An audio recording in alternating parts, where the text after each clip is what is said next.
I am Maria Sanders, 29, a sales representative, and this is one of those family revenge stories that don't start with anger, but with loss. I buried my husband, Ethan, yesterday. I came home expecting silence, grief, and memories, not a hostile takeover. Yet, like many family revenge stories, mine began when the people I trusted most turned my pain into property. My mother-in-law's crew labeled our life for disposal. Our wedding photos sat in a box, tossed aside. The grief hardened, the kind only family revenge stories are born from. Howard Cole stood in the doorway, cold and certain. Family legacy must be returned to the bloodline, girl. Your tour of duty here is over. That was the moment I realized, some family revenge stories don't seek justice. They demand transformation. I came from humble roots, the kind where you earn your way into every room. My title, National Sales Representative. My skill, I could sell ice to an Alaskan. I didn't inherit respect, I built it, cold call by cold call. That work ethic was my first, truest inheritance. Then I met Ethan Cole. He wasn't the arrogant heir, he was gentle, ambitious, and genuinely loyal. He saw my grit, not my bank account. He was my emotional refuge from the rigid world of the Cole dynasty. He made me believe we could build a life separate from their rules. We were two parts of a whole, united by shared ambition and the naive hope that love was enough to withstand a dynasty. The Coles were not just wealthy, they were a dynasty. Howard, the patriarch, ruled their corporate empire with a fist hidden by velvet. Eleanor, his wife, was all icy elegance, her venom disguised beneath a perfect smile. They defined the peak of inherited arrogance. And then there were the sons, Christopher and David, groomed to inherit, not to earn. The salesgirl was tolerated, never truly embraced into the bloodline. My work ethic, built from hard knocks, contrasted violently with their sense of entitlement. They saw my hustle as undignified. Every dinner was a quiet audition. I learned their silent rules: speak when spoken to, praise the Cole name, and never mention my commission checks. Ethan's presence was the only shield, but even he couldn't deflect the constant, subtle microaggressions. I was tolerated because I was married to Ethan. That was the price of entry, but even in my vulnerability, I held one truth: my value was self-determined. The question wasn't if they would try to break me, but how long I could endure their judgment before snapping back. My first Christmas dinner. The table was exquisite, the atmosphere, a polite interrogation room. Eleanor started with the appetizers, and my career. She disguised cruelty under charm, asking, "Tell me, Maria, your marketing job, doesn't it lack a certain dignity?" Dignity. She meant money they didn't give me. I smiled, ready with my practiced, professional response. But Ethan beat me to it. Under the table, his hand found mine, a silent signal. "I see you, don't rise to the bait." That one squeeze was my silent anchor in a sea of arrogance. The passive aggression didn't stop at Christmas. Over time, Eleanor's remarks sharpened, cutting deeper. She started openly belittling my working-class background. Once, she referred to my hometown as charming, if a bit basic. It wasn't a compliment, it was a precision strike. I always checked Howard's reaction. He never intervened. His silence wasn't neutrality, it was a signal of cold, calculated approval. I realized they weren't just testing me, they were testing Ethan. They were waiting for him to admit he'd married beneath his station. That's when the early red flags turned into flashing alarms. I understood that this house, this dynasty, didn't demand harmony or love. It demanded submission. It demanded I stop being Maria, the self-made woman, and become the quiet, grateful wife. The truth settled in. I was profoundly lonely here. I knew then that if Ethan was gone, they wouldn't just exclude me, they would erase me.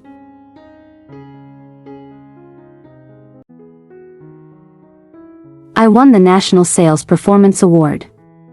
It was validation for years of relentless work. I genuinely thought this tangible success would earn their respect, or at least a nod. At the next dinner, I mentioned the award. The response? Silent, perfectly timed sips of wine. Howard finally broke the silence, not with praise, but with a sneer. He glanced around the table. She sells dreams on commission, Eleanor. We own the infrastructure. It was a dismissal of my entire professional life, a reminder that in their eyes, my earned wealth was disposable. Later, Ethan was distraught. He always apologized, saying, they shouldn't have done that. But his apology was for their behavior, not a promise to truly confront them. The silent divide between us and the Coles grew wider. I realized that my success was their threat, but why was Ethan still unable to choose sides? I retreated to the living room, my spirit bruised by the cold dinner. My victories felt worthless under their scrutiny. Ethan came in, not apologizing this time, but simply being there.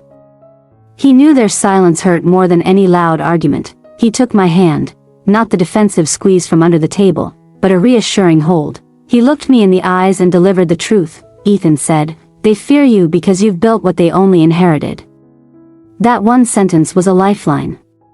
His words cut through the noise of their arrogance. He didn't just love me, he understood the political threat I posed to his family. For Maria, the self-made sales representative, that validation became her anchor, the only thing holding her in the rigid Cole world. I relied on him completely to buffer me from their venom. He was my shield. The terrifying thought was this: what happens when the shield is gone? His support was all I had, which meant the Coles knew exactly what they had to target to truly break me. It was a regular Tuesday. Then, a crushing pain, a gasp, and a sudden silence that swallowed the world. Ethan died of cardiac arrest. I went numb.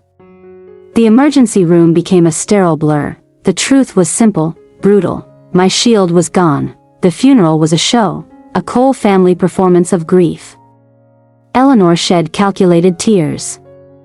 Howard maintained his stoic mask. I barely noticed them.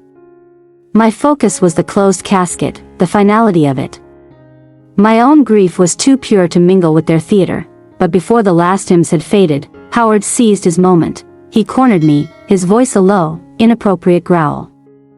Maria, he whispered, eyes on the priest, not me. We need to discuss the family trust. It requires immediate attention. Not comfort. Not condolence. Business. That's when the grief cracked.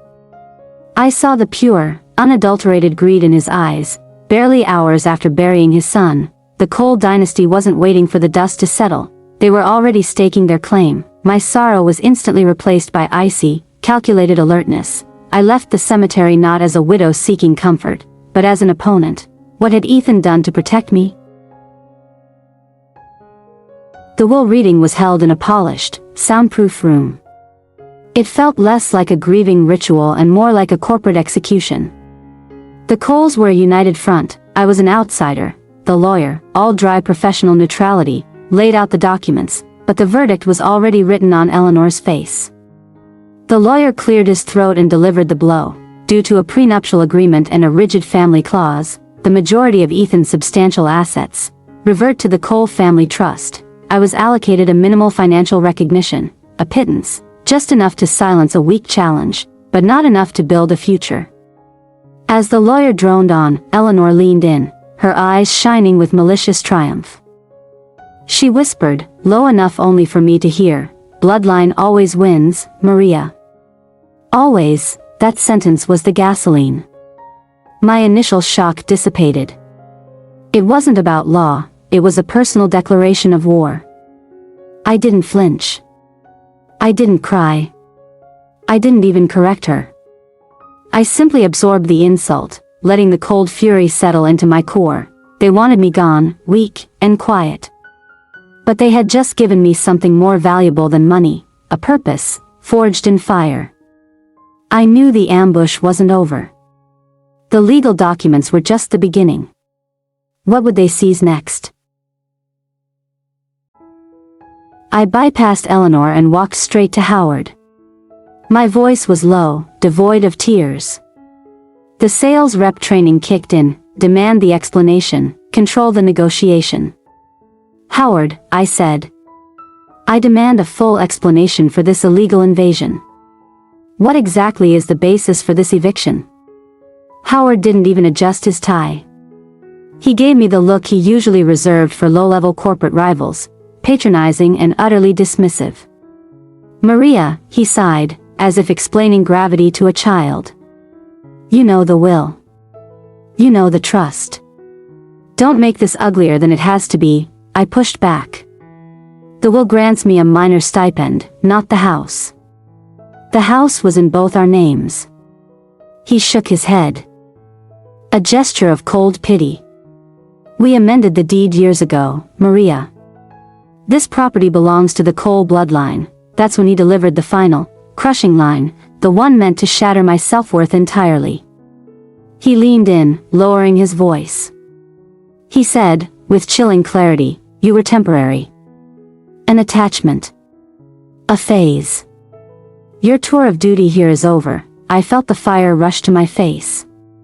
Not shame, but pure, unadulterated hatred. They saw me as a replaceable business expense. Ethan hadn't just died, his memory was being audited and then discarded by his own blood.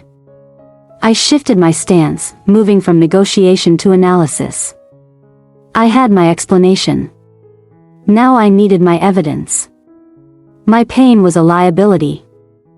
My composure was an asset. I let my inner sales rep take the final call, win the war, not the argument. Howard, seeing my silence, misinterpreted it as surrender. He turned back to the movers, believing he had crushed the threat. He didn't know that my anger had solidified into a single, terrifying question. What exactly did Ethan know that led them to act so ruthlessly? I had to get inside their operation, their paperwork. The time for talking was over. The time for collecting evidence had begun. I bypassed Eleanor and walked straight to Howard. My voice was low, devoid of tears. The sales rep training kicked in, demand the explanation, control the negotiation. "Howard," I said. "I demand a full explanation for this illegal invasion. What exactly is the basis for this eviction?" Howard didn't even adjust his tie. He gave me the look he usually reserved for low-level corporate rivals, patronizing and utterly dismissive. "Maria," he sighed, as if explaining gravity to a child. "You know the will. You know the trust. Don't make this uglier than it has to be," I pushed back. "The will grants me a minor stipend, not the house. The house was in both our names." He shook his head. A gesture of cold pity. "We amended the deed years ago, Maria. This property belongs to the Cole bloodline." That's when he delivered the final, crushing line, the one meant to shatter my self-worth entirely. He leaned in, lowering his voice. He said, with chilling clarity, "You were temporary. An attachment. A phase. Your tour of duty here is over." I felt the fire rush to my face. Not shame, but pure, unadulterated hatred. They saw me as a replaceable business expense. Ethan hadn't just died, his memory was being audited and then discarded by his own blood. I shifted my stance, moving from negotiation to analysis. I had my explanation. Now I needed my evidence. My pain was a liability. My composure was an asset. I let my inner sales rep take the final call, win the war, not the argument. Howard, seeing my silence, misinterpreted it as surrender. He turned back to the movers, believing he had crushed the threat. He didn't know that my anger had solidified into a single, terrifying question. What exactly did Ethan know that led them to act so ruthlessly? I had to get inside their operation, their paperwork. The time for talking was over. The time for collecting evidence had begun. I bypassed Eleanor and walked straight to Howard. My voice was low, devoid of tears. The sales rep training kicked in, demand the explanation, control the negotiation. "Howard," I said. "I demand a full explanation for this illegal invasion. What exactly is the basis for this eviction?" Howard didn't even adjust his tie. He gave me the look he usually reserved for low-level corporate rivals, patronizing and utterly dismissive. "Maria," he sighed, as if explaining gravity to a child. "You know the will. You know the trust. Don't make this uglier than it has to be." I pushed back. the will grants me a minor stipend, not the house. The house was in both our names. He shook his head. A gesture of cold pity. We amended the deed years ago, Maria. This property belongs to the Cole bloodline. That's when he delivered the final, crushing line, the one meant to shatter my self-worth entirely. He leaned in, lowering his voice. He said, with chilling clarity, you were temporary. An attachment. A phase. Your tour of duty here is over. I felt the fire rush to my face. Not shame, but pure, unadulterated hatred. They saw me as a replaceable business expense. Ethan hadn't just died. His memory was being audited and then discarded by his own blood. I shifted my stance, moving from negotiation to analysis. I had my explanation. Now I needed my evidence. My pain was a liability. My composure was an asset. I let my inner sales rep take the final call, win the war, not the argument. Howard, seeing my silence, misinterpreted it as surrender. He turned back to the movers, believing he had crushed the threat. He didn't know that my anger had solidified into a single, terrifying question. What exactly did Ethan know that led them to act so ruthlessly? I had to get inside their operation. Their paperwork. The time for talking was over. The time for collecting evidence had begun. Howard's words, you were temporary, didn't break me. They incinerated the last remnants of my grief. The pain was gone, replaced by a solid, diamond-hard core of purpose. I stopped yelling, stopped shaking. I was an empty vessel, but ready to be filled with the cold logic of revenge. As a sales representative, I knew, to win the deal, you must know your client's deepest weakness. My clients were now the Coles. I studied every face, every smirk, memorizing every insult. They were so confident, so arrogant, they left their flanks exposed. Eleanor's weakness, her pride and social image. She couldn't tolerate public scandal. Her elegance was her armor, but it was also a fragile shell. I logged the way she meticulously ensured the movers didn't scratch the antique floor. Perfectionism is a target, Howard's weakness, control and legacy. He valued the Cole name and corporate power above all else. His trust was in documents, not people. He was a corporate man, which meant the only language he understood was legal and financial consequence. Christopher and David were peripheral. Christopher showed a flicker of discomfort, a potential crack in the facade. David was just arrogant. I logged the crack. Dividing the opposition is sales 101. I wouldn't need to fight them all at once. My composure wasn't surrender, it was silent defiance. They mistook my control for weakness. They mistook my silence for acceptance. My silence was the sound of an executed plan being formed. I walked out of the house, leaving the drama behind. They had stolen a home and desecrated a memory. I swore an internal vow. I would reclaim what was mine and shatter their fragile empire in the process. This wasn't revenge for Ethan's money. This was revenge for his honor and for my self-respect. Howard's words, you were temporary, didn't break me. They incinerated the last remnants of my grief. The pain was gone, replaced by a solid, diamond-hard core of purpose. I stopped yelling, stopped shaking. I was an empty vessel, but ready to be filled with the cold logic of revenge. As a sales representative, I knew, to win the deal, you must know your client's deepest weakness. My clients were now the Coles. I studied every face, every smirk, memorizing every insult. They were so confident, so arrogant, they left their flanks exposed. Eleanor's weakness, her pride and social image. She couldn't tolerate public scandal. Her elegance was her armor, but it was also a fragile shell. I logged the way she meticulously ensured the movers didn't scratch the antique floor. Perfectionism is a target, Howard's weakness, control and legacy. He valued the Cole name and corporate power above all else. His trust was in documents, not people.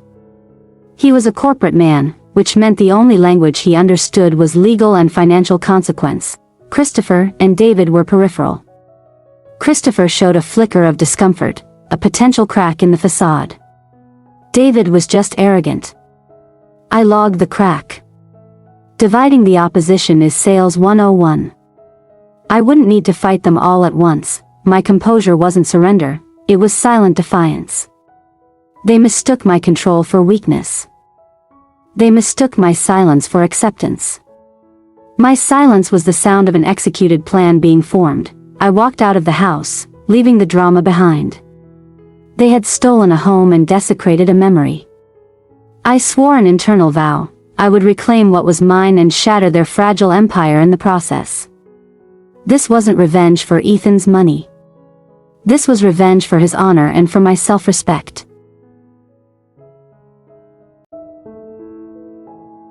That's how long it took to get the documents from Charles Peton and build my case. I walked into the Cole boardroom without knocking. Howard, Eleanor, Christopher, and David sat frozen. I put my briefcase on the mahogany table. The widow was now a predator. Howard was the first to speak. His face was thunderous. "Get out. You have no right to be here." I offered my rehearsed, professional smile. "On the contrary, Howard," I said, my voice level. "I'm here to close a deal. One you cannot afford to reject." I slid the file across the table. It contained everything: altered property deeds, fraudulent trust amendments, and evidence of insider trading. The documents showed the Cole dynasty built their wealth on a foundation of calculated criminal deception. The shock was palpable. They thought they were safe. Ethan, I explained, was preparing to blow the whistle. He left me his evidence. My gentle husband was going to expose his family.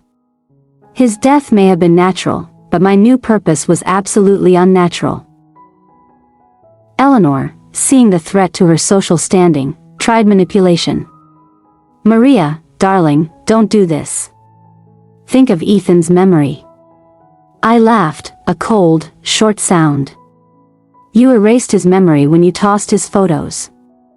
This is for his integrity, not your sympathy." I delivered the ultimatum. "My attorney holds the originals. You have one option to avoid public SEC investigations and felony fraud charges. You will sign over every Cole asset Ethan ever owned to me. Every stock, every deed, and the entirety of the house." Howard's mask finally broke. He saw the end of his legacy, the end of his control. He stared at the documents, defeated. The dynasty was crumbling, not from an outside attack, but from a flaw Ethan had exposed. I was just the messenger, and the executioner. "Sign these new agreements," I finished, my voice like ice. "Or I call the SEC. The choice is yours. The deadline is now." Would Howard Cole, the proud patriarch, sacrifice his corporate empire to protect his family name? His decision would seal their fate.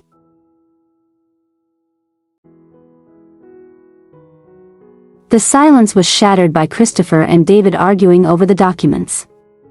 They were terrified. Howard just saw his life's work hanging by a single, vengeful thread. He had two options: ruin the Cole name, or surrender his son's assets to the temporary woman. With a shaking hand, Howard signed. It wasn't just ink on paper, it was the formal acknowledgement that I had won and he had failed. Eleanor let out a small, strangled gasp. They had underestimated the power of the sales representative scorned. I methodically collected the signed documents, checking every page. No errors. No loopholes. The deal was closed. I didn't cheer. I didn't gloat. I simply sealed the briefcase. Victory in this business is always quiet and professional. I looked directly at Eleanor, her eyes now pools of impotent rage. I gave her the final, professional assessment of her behavior. "You didn't need to change the locks, Eleanor," I said. "You should have changed your manners. Your aesthetic was flawed." I turned my back on the stunned, defeated Coles. No hesitation. No final insults. My victory spoke for itself. I walked out of the boardroom the way I walked into my sales calls, confident, prepared, and totally in control. They were left in their velvet tomb, the masters of an enterprise now seriously compromised. Howard had his legacy, but it was tarnished, perhaps fatally. I felt no joy, only a chilling satisfaction. I had honored Ethan by exposing their criminal hypocrisy. I used the new key on the old lock.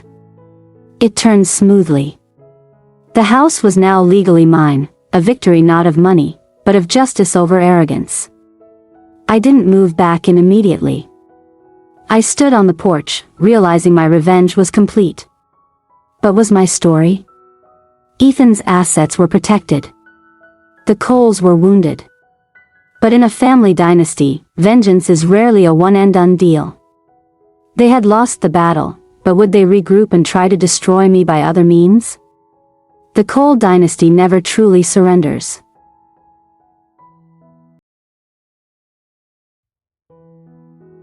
Charles Petton, Ethan's partner, was my last hope. We met in a public but discreet spot. He was nervous, glancing constantly at the door. I started with a simple truth: the Coles are erasing me. I need to know why Ethan was preparing to leave them. Charles didn't deny it.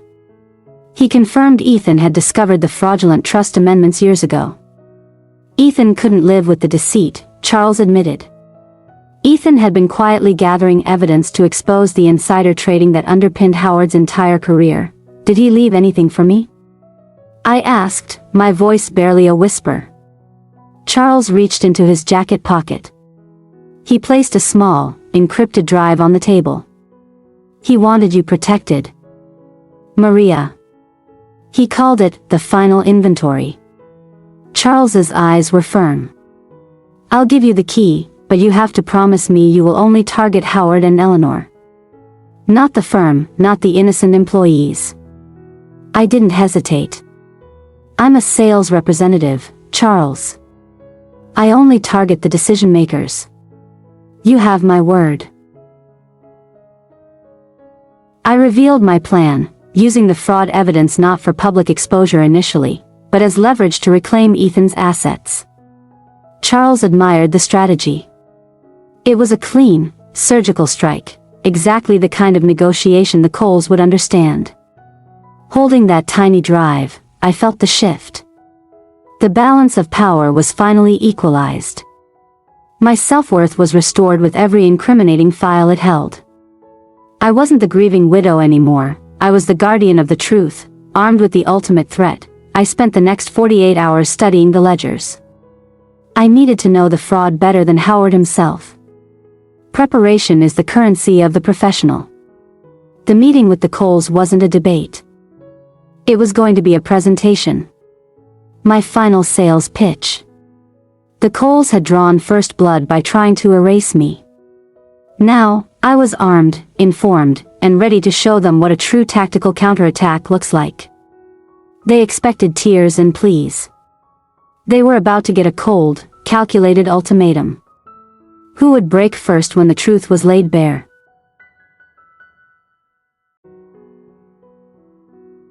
Charles provided the decryption key. The drive wasn't just a file dump, it was a meticulously organized digital ledger. Ethan had built a case, not just a warning. We worked for hours, connecting the dots between Cole Industries' official books and Ethan's shadow accounting. Charles confirmed the trust amendments were fabricated. Howard had leveraged a minor technicality and forged the final signatures after Ethan signed the preliminary papers. The Cole family hadn't just disinherited me, they had stolen from their own son. This confirmed the depth of their malice. The insider trading was vast. Millions skimmed off legitimate deals, laundered through obscure subsidiaries. Howard's entire empire was a house of cards. This isn't just a legal battle, Maria, Charles whispered, his voice pale. This is SEC territory. Prison time. We had the digital evidence, but in high-stakes corporate fraud, you need a physical anchor. A document they couldn't deny. I sifted through Ethan's personal journals, looking for a clue, a code, anything that pointed to the original signed will.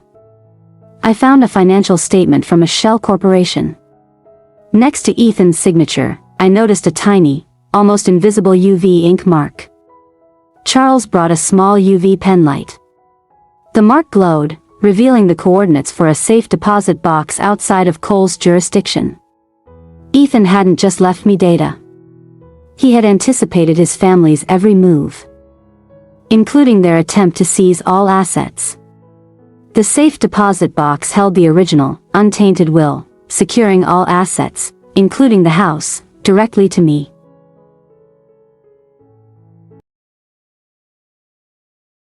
Why keep it secret, even from me? I asked Charles. He replied, to protect you, Maria. He knew the Coles would come for the document. Ethan's final act of love wasn't a gift of wealth, it was a strategically placed countermine to his family's treachery. The existence of the original will nullify the fraudulent amendments, but the SEC evidence was the real leverage. I decided to use the fraud charges to force them to sign the asset transfer before revealing the original will. I secured the safe deposit key. The final pieces were in place. I changed out of my work clothes and put on my war attire. I was going to walk into the Cole boardroom not as the grieving widow, but as the architect of their financial ruin. I looked in the mirror. My eyes were clear, my focus absolute. The fear was gone. Only the cold, hard drive of vengeance remained. The Coles thought they were powerful because of their name. They forgot that information is the only true currency. Charles, visibly shaken but proud, gave me a nod. They'll never see you coming, Maria. You are the perfect Trojan horse. I knew then that my identity as the temporary sales rep was the biggest advantage I had. 2 piles of documents. The first, the SEC fraud evidence, the Iron Fist.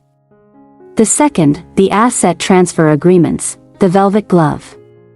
They wouldn't know the velvet glove was only there to disguise the damage the Iron Fist was about to inflict. I had the legal, the financial, and the moral high ground. I looked at the safe deposit key, the final safeguard Ethan left me. The Coles were about to learn that money and bloodline meant nothing against truth and preparation. I was walking into the lion's den, but I was carrying all the poison. I knew the end result. The question was how violently they would break. I had no doubt. The Coles' arrogance was about to cost them everything, starting with their composure. Ethan's plan wasn't just about the assets. I suspect there was another layer to the fraud, something Howard was desperate to hide. The documents confirmed the insider trading. But what if the crime was deeper, related to Ethan's own death? I closed my eyes, remembering Ethan's advice. Always have an exit strategy, Maria. Mine involved a press release and the SEC on speed dial. I opened my eyes. Time to walk in and deliver the most important pitch of my life. The pitch for revenge. If I failed, I lost everything, including my freedom. If I succeeded, the Coles would lose their kingdom. The stakes couldn't be higher. My heart was a steady drumbeat of vengeance. I was finally ready to face the music, and make sure the Coles danced to my tune. The meeting was set. The ultimatum was prepared. Would Howard crack immediately, or would he try one last, desperate maneuver to save his empire? The final move was about to be played. Get ready, because what happened in that boardroom was the ultimate corporate takedown.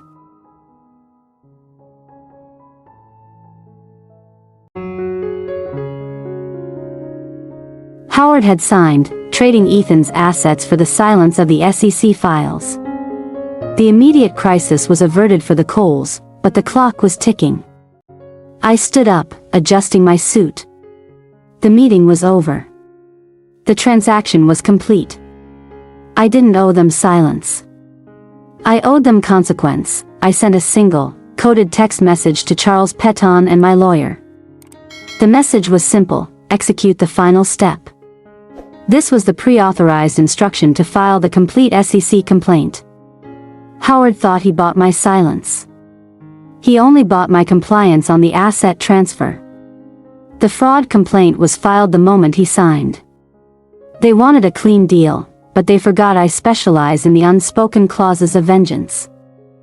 I have my property, Howard, I said, my voice steady. And I have the truth. Keep your distance. The real battle is just beginning. I left them to their sinking ship. My role as the grieving widow was finally over. The sales rep was now the architect of ruin. The house was mine. The assets were mine. But the Coles were not done fighting. What would they sacrifice next to survive the SEC?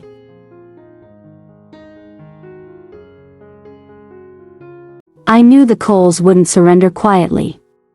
Eleanor's life was built on social facade. So, I went where her defeat would cause the most public pain, her charity gala. Eleanor was on stage, accepting an award, her smile brittle. The crowd was the jury I needed to sway. Her eyes locked onto mine. The brittle smile evaporated, replaced by raw, venomous fury. She hadn't seen me coming. She dropped the microphone. Security. Get that woman out of here.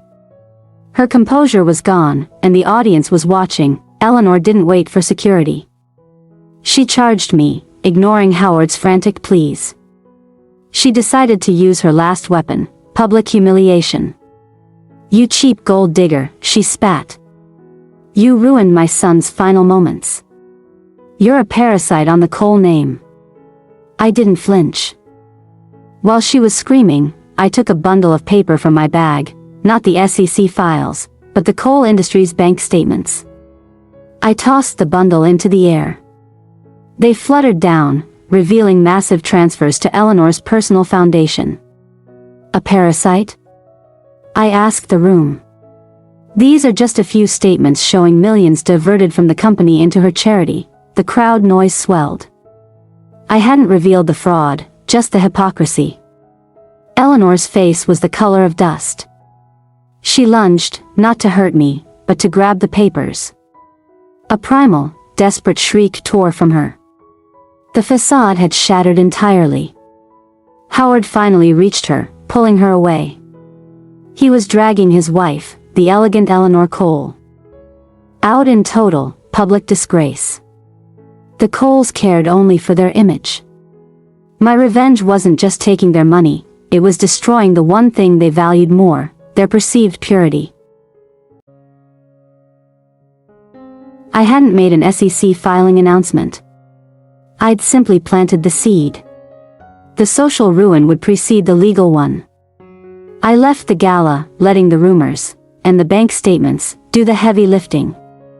I didn't need to say a word, the Coles had done the rest. The next day, every major society column ran the story. The Cole name was officially toxic. Howard didn't call. He couldn't. He knew that the moment he fought the asset transfer, the full SEC complaint would hit. He was trapped between protecting his wife's reputation and protecting his corporation. He chose the corporation. I poured a glass of wine. The house was clean, quiet, and finally mine. I raised the glass to Ethan's memory. My revenge was complete, but hollow. It had brought justice, but it couldn't bring Ethan back. Eleanor's breakdown was tragic, but it was a tragedy born of her own greed. I had no pity. I only saw the closing of a painful chapter. The true Cole weakness wasn't the fraud, but the certainty that their money and power made them untouchable. I began to unpack the boxes that the Coles had dumped on the lawn. Not Ethan's possessions, but mine. The focus shifted from revenge to rebuilding. I was a widow, yes, but I was also an independent woman, a survivor, but the story of Cole versus Maria wasn't entirely over. A certified letter arrived, not from Howard, but from Christopher Cole's attorney. The letter wasn't a threat. It was an offer to cooperate with the SEC, and a cryptic warning about Howard's deeper secrets. Had Christopher finally broken rank? Was there something even more sinister lurking beneath the financial fraud? My revenge was complete, but the story of the Cole dynasty's secrets was not. What did Christopher know about Ethan's death?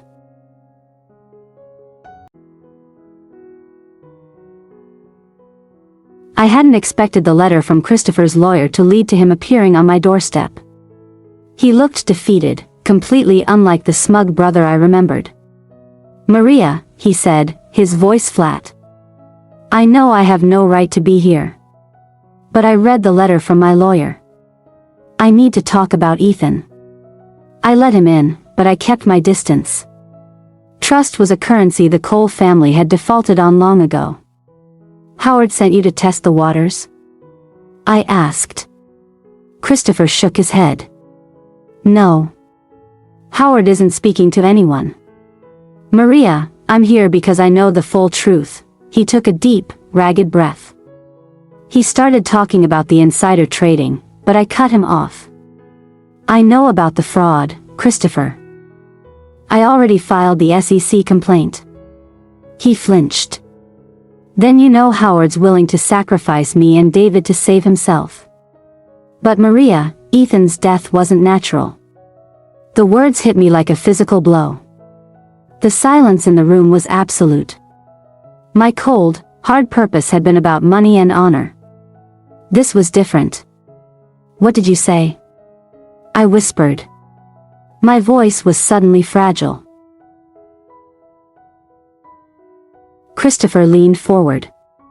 "It was the medication, Maria. Howard tampered with it." "Why?" I demanded, the cold logic returning. "Ethan was just going to leave. Why kill him?" Christopher's eyes filled with shame. "Ethan was transferring all the fraud documents to an external server. Howard panicked. He thought Ethan was going to destroy the whole family, and you helped him?" I challenged. Christopher violently shook his head. "No. I cleaned up the office afterward. I saw the empty bottles. I found the note. He told me Howard had switched Ethan's heart medication with something that mimicked a natural heart attack. Premeditated murder. My revenge for the money was complete. My revenge for the murder was just beginning. The stakes had been raised to an unimaginable level. "Where is the note, Christopher?" I asked, my voice deadly calm. The game was no longer corporate, it was criminal. Christopher had the final piece of the puzzle. But would he truly betray his father and risk everything to help me seek justice?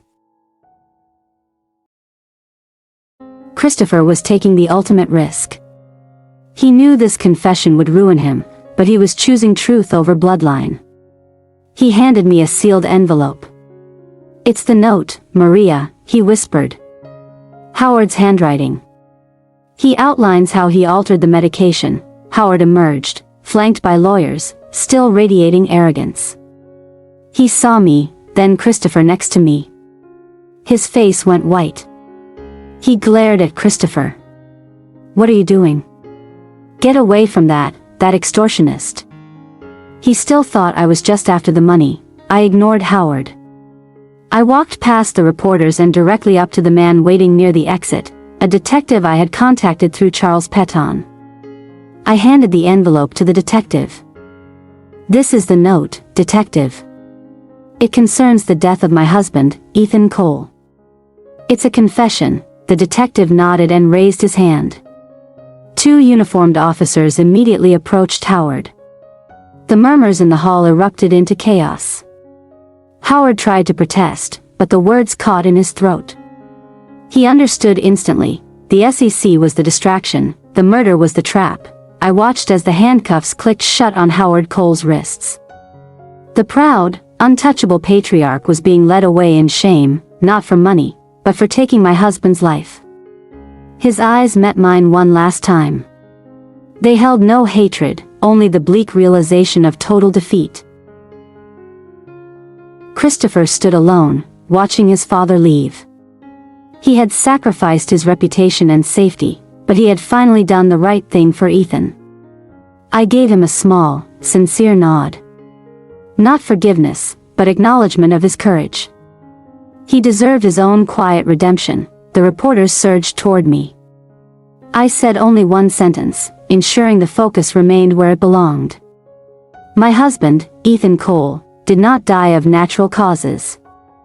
He was murdered. And today, justice has been served. My journey of vengeance was complete. I had reclaimed my home, honored my husband, and brought down a king who thought he was God.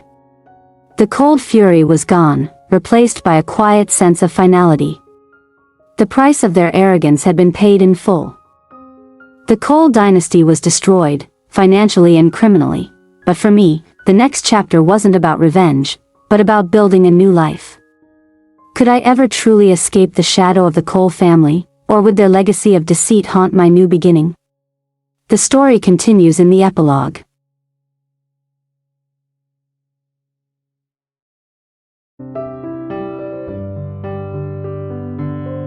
The headlines were brutal. Cole Industries collapses amid fraud and murder charges. The SEC investigation expanded rapidly after Howard's arrest. The public humiliation was complete. The company that had stood for a century was dismantled within months. Eleanor, stripped of her foundation and her social standing, sold the mansion. The jewels went first. She was just another disgraced wife of a convict. I felt no pity. She had spent a lifetime judging me. Her ending was merely the logical conclusion of her own arrogance. Christopher and David were forced to testify against their father. They pleaded ignorance to the murder and received minor penalties for the financial fraud. Their lives were ruined. But they were free. Christopher, I believe, found a sliver of peace by choosing truth over family duty. Howard Cole was convicted of manslaughter and corporate fraud. He received a lengthy sentence. The silence of the prison cell was his new boardroom. He lost the money, the power, and the freedom he so cherished. The pride that blinded him finally consumed him whole. The house, Ethan's house, was finally mine. I changed the locks, repainted the walls, and threw out every reminder of the Coles. It was no longer a tomb for my grief, but a foundation for my future. A simple, honest life bought with sharp wits and cold resolve. I kept only one photograph, Ethan smiling, completely unaware of the darkness his family hid. My vengeance had brought him the justice he deserved. I finally allowed myself to grieve the man, not the loss of the family name. I used the settlement money and the asset knowledge to start my own consulting firm. I specialized in corporate litigation defense.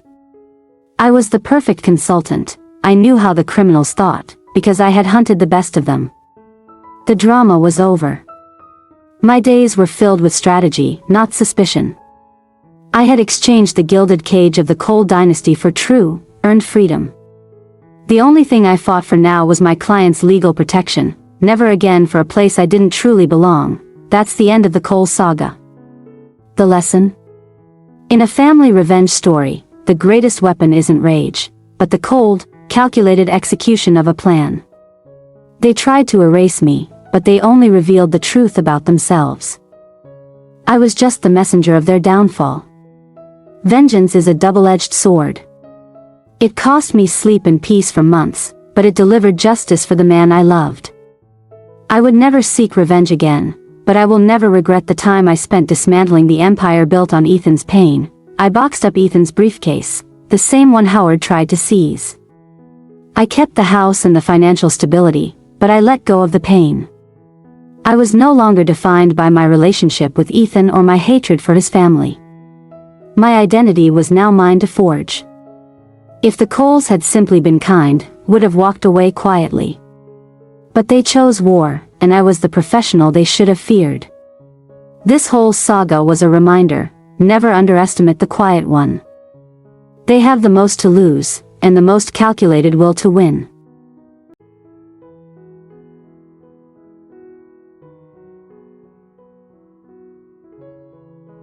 So, what do you think of my revenge plan? Was justice truly served, or did I become just as ruthless as the Coles? Let me know in the comments below. Don't forget to like and subscribe if you want more stories about how the seemingly powerless take down the Titans. I received one last email from Charles Peton. He resigned from coal industries and was starting fresh. Our brief, tactical alliance was over, replaced by mutual respect for the strategy. He included a brief message: "You taught me that sometimes, the best defense is a perfect defense. Good luck, Maria." I meticulously deleted every single file related to the Cole family, the banking details, the trust documents, the SEC complaint drafts. No loose ends remained. My lawyer warned me about future retaliation, but the Coles had nothing left to fight with. Their ammunition was spent. I planted a small sapling in the garden where Ethan used to read. It was a physical commitment to the future, a sign that life could flourish again. The past was paid for. The present was quiet. The future felt unwritten, full of possibilities that weren't tainted by coal money. My new career started with a bang. My first major client came to me because they heard I was the person who took down the coal empire single-handedly. That's the legacy of my revenge, a reputation built on the most brutal of corporate battles. A reputation I earned. It wasn't the life Ethan and I planned, but it was a life of honesty, justice, and self-respect. A true victory over inherited arrogance.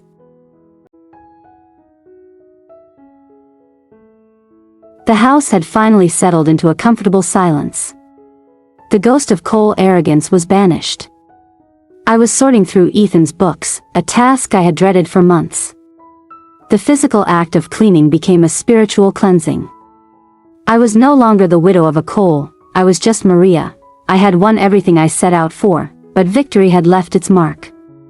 The ruthlessness I embraced was necessary, yet I knew it cost a piece of my former self. My compassion had been replaced by cold logic. But without that armor, I would have been destroyed.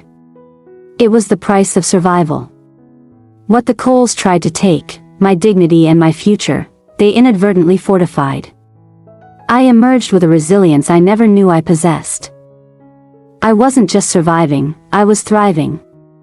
My business was growing, founded on the principle that the truth always finds a way out. I wrote a letter to Ethan, telling him everything: the fraud, the SEC, Christopher's bravery, and Howard's downfall. A final debriefing for my love. I folded it, placed it in one of his favorite books. The closure wasn't from the law, it was from the quiet acknowledgement of a promise kept.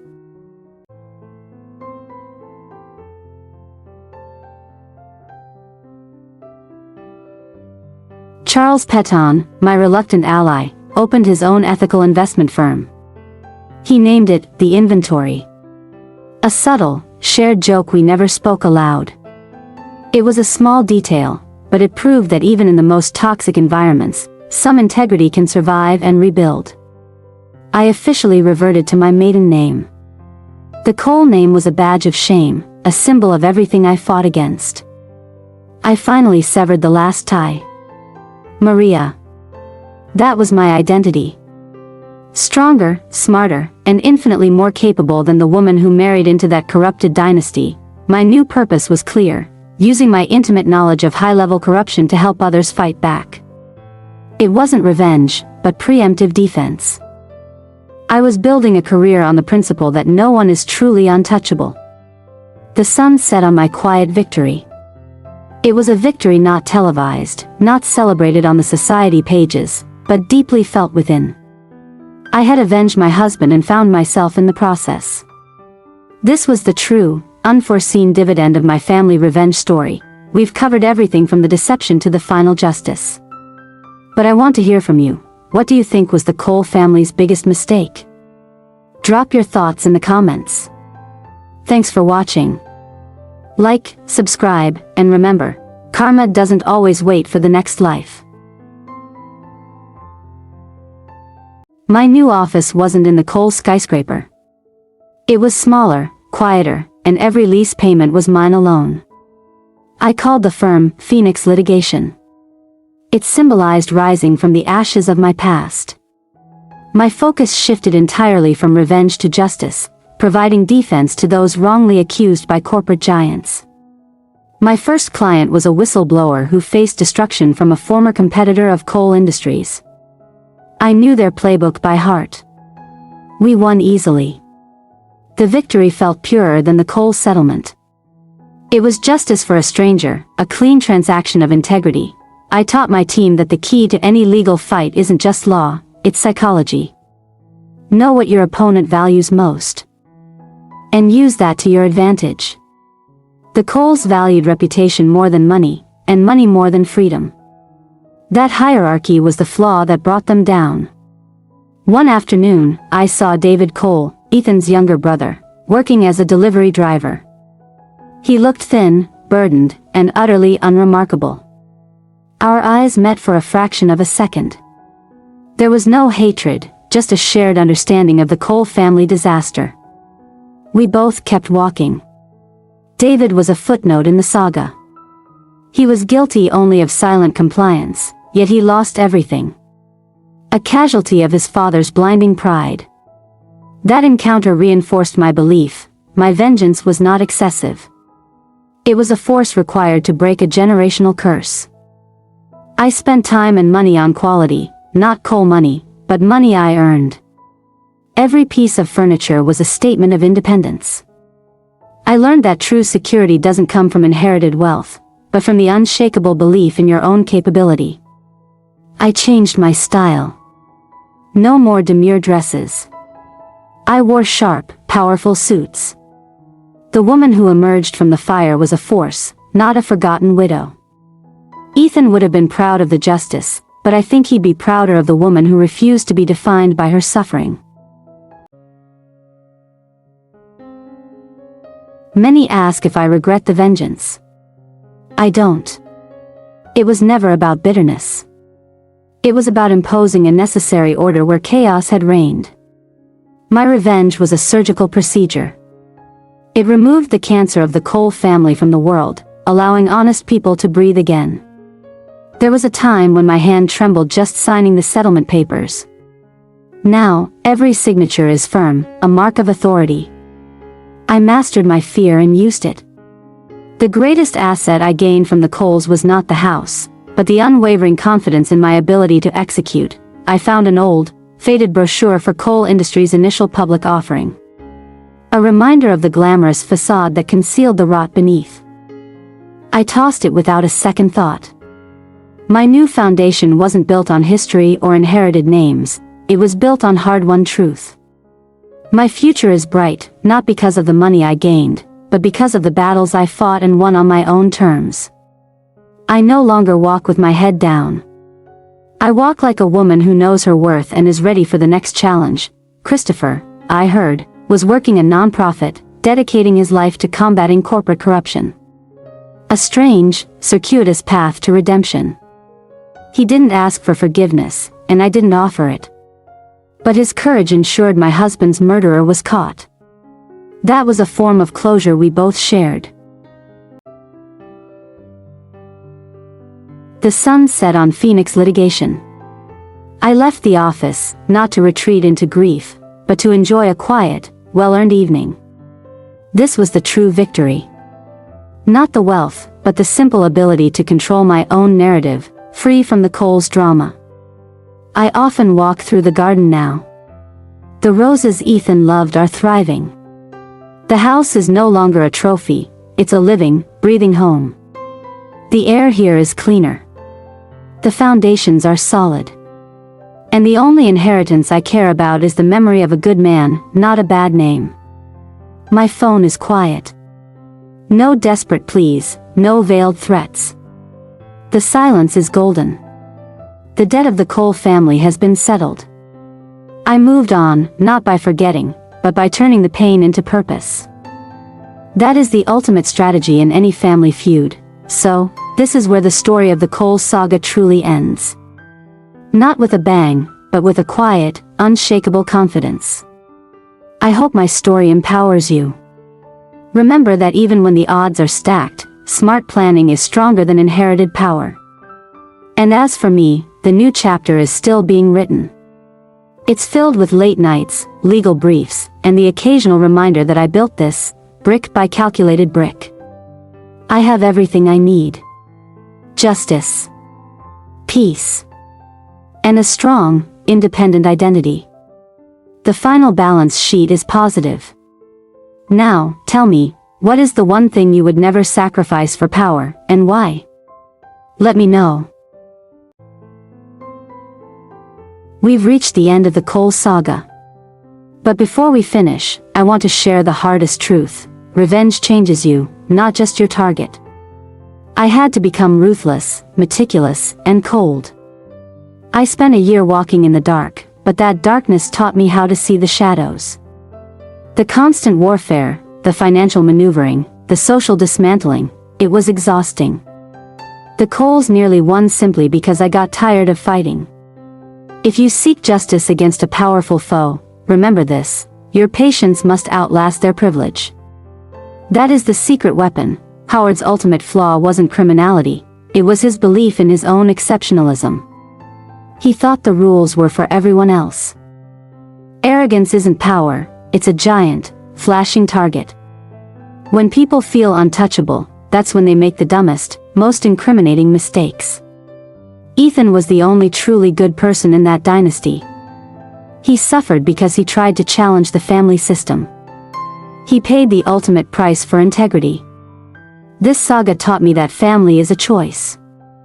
My true family became those who helped me, Charles, the detective, not those who shared corrupted blood. I built Phoenix Litigation not just for money, but to create a force that prevents this kind of corporate bullying. My purpose is now my shield. My revenge didn't bring Ethan back, but it ensured his death had meaning. That meaning is a professional legacy of justice. The greatest victory was personal. I faced the system, I beat the greed, and I walked away clean, stronger, and fundamentally changed for the better. I reclaimed my identity. That is a kind of power no one can ever take from you, not even a ruthless, multi-million-dollar dynasty.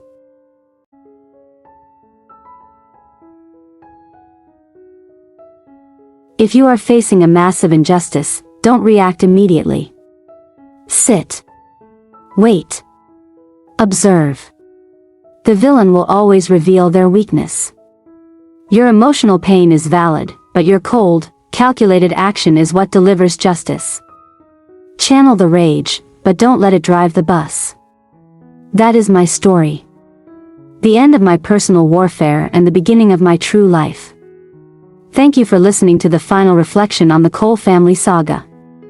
My hope is that no one else has to walk this path, but if you do, I hope you walk it with courage and a flawless strategy. Before you go, let's talk about value. The Coles valued status above humanity. That value system dictated every destructive decision they made. What you truly value, your integrity, your loved ones, is the key to surviving and overcoming any obstacle. Guard your values fiercely. I still miss Ethan every day. But the hole he left is no longer filled with bitter rage, it's filled with the satisfaction of having honored his memory. That peace is the real treasure, far more valuable than the settlement or the house. It's the soul of my quiet victory. Many of you asked how I remained so calm. I pre-grieved. I wrote out every possible move they could make and prepared 5 counters for each. By the time the final confrontation arrived, it was just the execution of a well-rehearsed script. Emotion was the enemy of the mission. Eleanor's fate was perhaps the most tragic consequence. She lost her identity entirely. When the charity closed, her entire self-worth vanished. It was a sad reminder: never tie your value to external, brittle things like status or an inherited, hollow name. Returning to my career was the final step of healing. It was the proof that I was more than a victim. I was a professional strategist with a moral compass. My life is structured now, dedicated to stopping the precise abuses that nearly crushed me. The revenge became the revolution.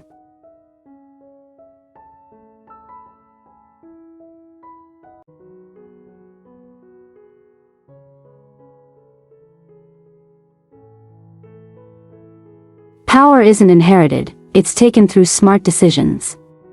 The true power I gained wasn't monetary, it was the knowledge that I could survive anything. Never doubt your own ability to turn a crisis into an opportunity.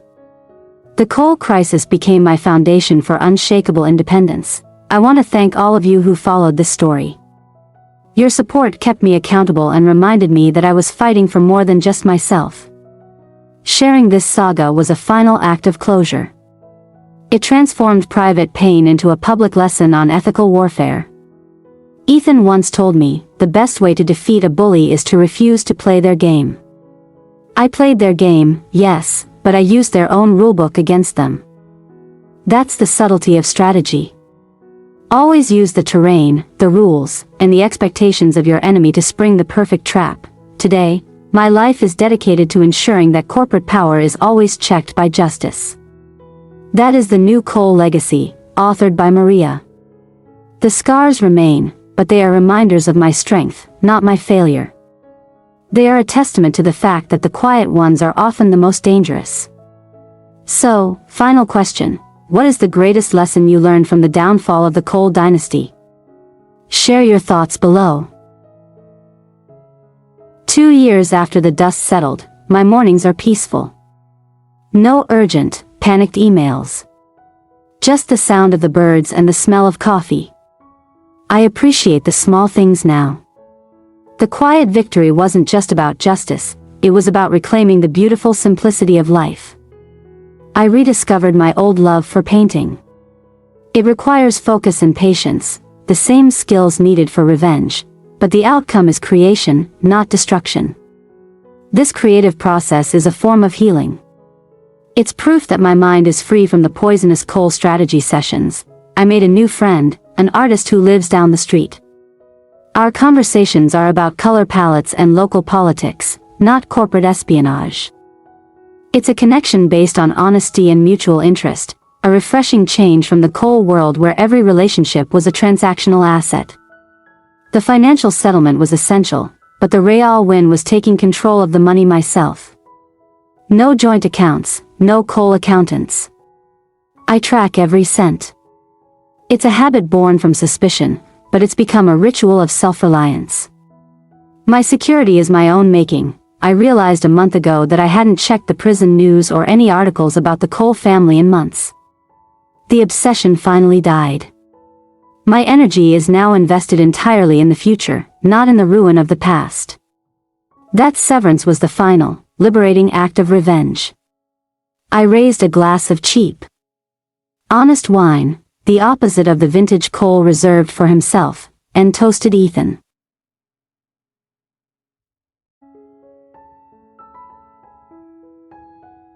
To justice, my love. And to a world where simple truth is stronger than inherited power. The moment was quiet, profound, and entirely mine. I went to a local jazz club. It was loud, chaotic, and completely free of the Coal family's rigid pretension. I didn't need to dress up or network. I just listened to the music. That is what freedom sounds like when you've been fighting a gilded tyranny. So, what did I learn about family revenge? That the key isn't how hard you hit, but how long you can wait for the perfect moment. The longer the wait, the more meticulous the planning, the more devastating the final blow when it finally lands. I no longer look over my shoulder. The fear of retaliation is gone. Not because I forgive, but because I know the Coals are truly powerless now. The only people who scare me now are my clients' opponents, and I have a clear, legal path to defeat them. The game is honest, the sapling I planted is growing strong. It reminds me that growth requires deep roots and careful tending. A metaphor for my own life renewed. My legacy is not the downfall of others, but the strength of the new foundation I built on the moral and financial ruins. I can look at my wedding photos now and smile. The focus is on Ethan's joy, not the lurking shadow of his father. The poison is finally gone. The memory of Ethan is a blessing, not a burden. My revenge didn't erase the pain, but it purified the memory. Never let anyone convince you that money can't buy happiness. It can't, but it can buy freedom from the people who abuse it. My financial independence wasn't about luxury, it was about building an unbreakable wall between myself and the entitlement of the 1%.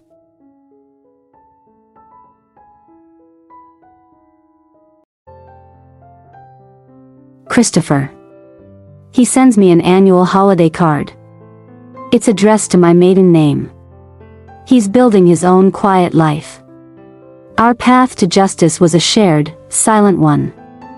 It proved that even within the most corrupt families, a core of decency can sometimes break free. So, I recommend closing every chapter fully. Don't linger on the defeat, and don't obsess over the victory. The real prize is the blank page ahead.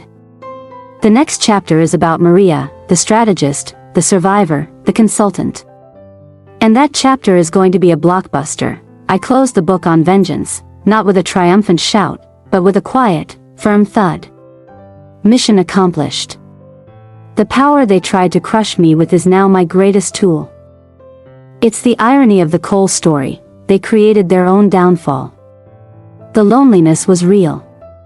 But I found that being alone is far better than being surrounded by people who actively wish for your destruction. I built a fortress of self-respect. Now, if anyone wants in, they have to prove they are worthy of the woman who took down a dynasty. So, I wish you peace, strategy, and strength. Thank you for walking this road with me. My ultimate advice? Be the quiet one. Let your strategy be your voice. And never, ever let them forget what you can do when you are truly motivated. Now, for the final question, what simple, non-material thing did my story remind you to appreciate in your own life? Let me know in the comments.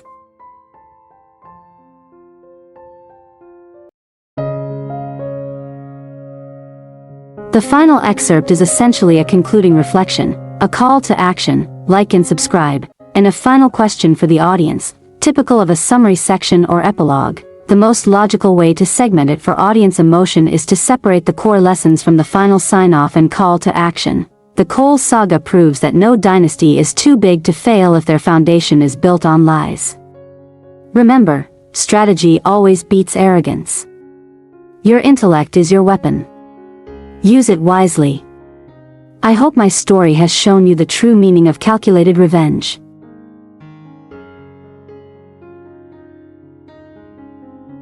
Before you click away, let's summarize the ultimate takeaways from the downfall of the Cole dynasty. These are the 5 rules I now live by. Don't think of this as revenge strategy, think of it as a blueprint for surviving powerful manipulation. Let's dive in. Lesson 1. Outlast their privilege. Wealthy people are used to instant results. My greatest advantage was simply waiting for Howard to make a fatal error. Don't rush the process. When they see you aren't reacting, they become complacent. Complacency is your window. Lesson 2. Paper trails never lie. In any corporate or family feud, gather every email, every receipt, every piece of irrefutable, cold evidence. Emotional arguments are noise. Legal documentation is a hammer. Howard's pride died the moment the SEC received my meticulously organized file. Lesson 3. Identify your reluctant allies. In every bad situation, there are people who want out. Christopher and Charles didn't love me, but they hated Howard more. Find the crack in the facade. Use their self-interest as leverage. Remember, the enemy of your enemy is your temporary, valuable friend. Lesson 4. Know their true currency. It wasn't money, it was reputation. Lesson 5. Detach emotion from execution. Justice is a procedure, not a feeling. So, which of these 5 lessons is the most critical for your own life strategy? Tell me in the comments below.